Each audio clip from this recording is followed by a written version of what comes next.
We have a new online opportunity that's starting in a few weeks. A new family throwing open the doors of the sanctuary. For this online series, we'll meet a total of 6 times on Zoom. We'll meet twice a month on Wednesdays from 7 to 8 p.m. this October, November, and December. Together, we'll view a conversation video by Rachel Held Evans, followed by a group discussion led by me. You can register for this online series on our homepage, stmatthewschurch.org, or at the video below, maybe above, or maybe on the side of this video. But instead of me telling you any more, how about we take a look at the series together?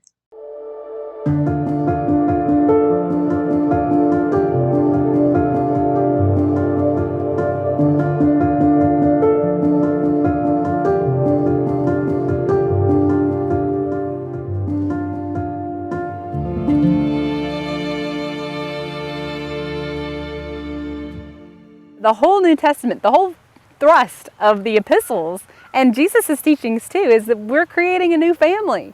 And it is for slaves and masters, men and women, Jew and Greek. All are part of this new family grafted into the family of God. And we have to be very careful of leaving people out of the family of God, turning them away from the family of God. And we see this happening with LGBT people. And what frustrates me most is seeing Christians slam the door of the kingdom in people's faces and saying, in order to be part of the kingdom, you have to be straight. In order to be beloved by God, you have to have a family and procreate and all these other things. When being part of the family of God is about being called and named beloved by God, being grafted into this new family. There's a lot of Christians who think of themselves as gatekeepers to the kingdom. It's their job to decide who's in and who's out. They like to farewell people and say so long. And I just kind of had it with that.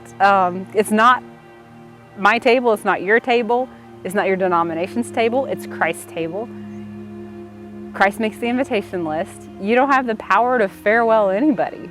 When Jesus said, with faith you can move mountains, I feel like some of the biggest mountains are those of our own making that we put in the way of God getting to people. And the thing that breaks my heart more than anything else is people suffering at the hands of Christians. It breaks my heart to see the door of the kingdom slammed in people's faces. It breaks my heart to hear stories about people who loved Jesus, followed Jesus, and then were told by someone that their sexuality or whatever it may be made them less than, and that they had to change in a way they couldn't change in order to be a follower of Jesus. So what breaks my heart more than anything is just seeing people turned away from the kingdom. It makes me angry. It hurts my heart. But I see Jesus running after those folks like full speed ahead. And just because the church gives up on somebody doesn't mean that Christ has given up on somebody. And so I'm really hopeful that God gets what God wants, and that means all things reconciled to God, all things made new, all things resurrected.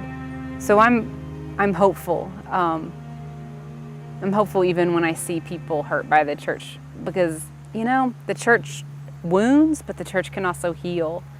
And so I pray and hope and long for people to find churches that are in the healing business, not the wounding business, when we're really doing the work of Christ. But even when they don't find that, I think Jesus abandons the whole rest of the flock for the one sheep. And I think Jesus will pursue and find people.